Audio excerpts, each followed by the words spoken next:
Hi guys, so galing kami ng Timberland, may ganito pa nga ako kasi nag-day tour kami. Kasi nga, for the birthday celebration. And yung kinuha kasi namin doon, or yung inavail namin, is yung picnic, morning picnic spread nila.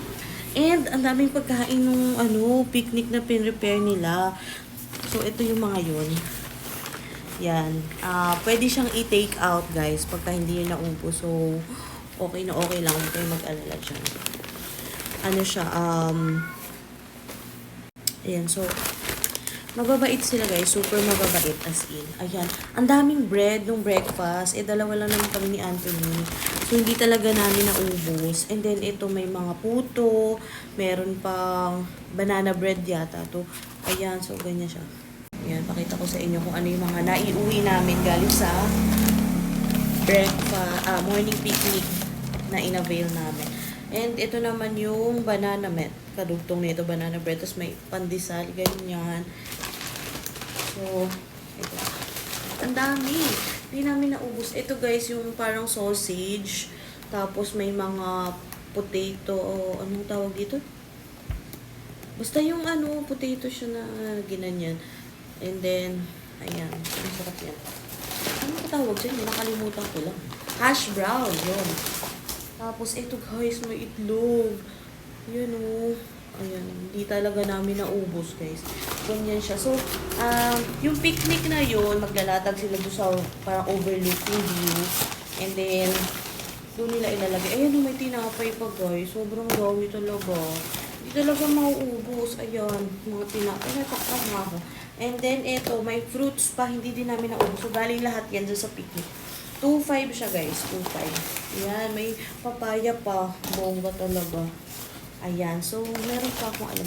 Ito naman yung lunch namin. Kasi after ng morning picnic, kami, inavail namin yung day tour. Tapos yung day tour, may kasama siyang swimming and then iba pang activities. And then, so doon na rin kami nag-lunch and then tinake out ulit namin yung sobra guys. Sayang naman kasi pagka, yun. And then, syempre, makakain pa. Tapos, kasama nga pala sa day tour nila is merong libre. Ay, hindi man libre kasi kasali siya sa day tour eh. Merong gantong coffee, dito, Americano. Tapos, meron ding hot choco, mamimili na kayo doon. Tapos, merong bread, yung butter croissant, ganyan oh.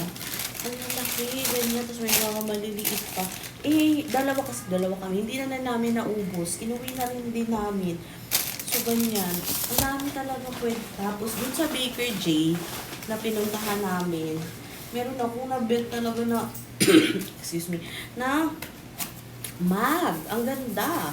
Talagang ito yung pumukaw sa attention ko pagpunta namin doon. Tingnan nyo guys. Ang ganda oh.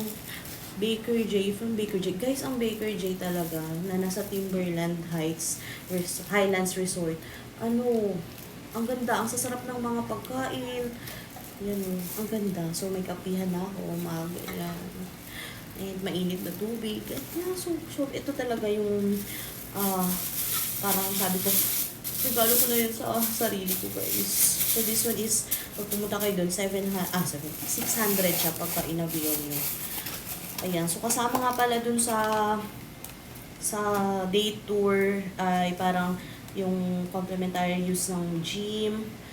Pwede ka rin doon maggamit ng yung locker, yung shower room, tapos yung mga sports area, yun. So, pwede yung gamitin yun. Kami nag-table tennis kami, tsaka nag-wall climbing si Anthony. Ayun, kasi yung iba parang may gumagamit, so hindi kami nakagamit. Pero pag other days, pwede yun magamit. So, kanina lang talaga medyo hindi. Pero okay lang kasi hindi din naman kami makakapag-volleyball kasi dalawa lang kami. Hindi din kami makapag-basketball. Ganun. So, maraming inclusions na guys yung day tour. Pero iba lang yung bayad nung picnic spread. Ayun. So, kung gusto nyo magtanong lang kayo dyan, baka masagot natin, diba? May iba pa kayong question about Timberland Highlands Resort. Ayun. So, pwede din kayong dumiretso na lang sa website nila. Ganun. And then, may gagawin akong vlog na from pagdating namin doon and kung ano yung mga ginawa namin. So, ipapakita ko yung sa inyo. So, yun. And guys, bonus na talaga yung super babait nila. As in, pagdating doon, super, accommodating nila. Lahat ng kailangan mo, na ibibigay nila, mga ganun. Tapos, ang babait nila kausap. Ganun talaga, guys. So, highly recommended talaga siya kung gusto nyo relax, ganyan. Tapos, super sulit talaga yung bayad. As in, ang ganda ng lugar, overlooking, and tahimik. Ganun, napakaganda, guys. Must try nyo yung Timberland Highlands Resort.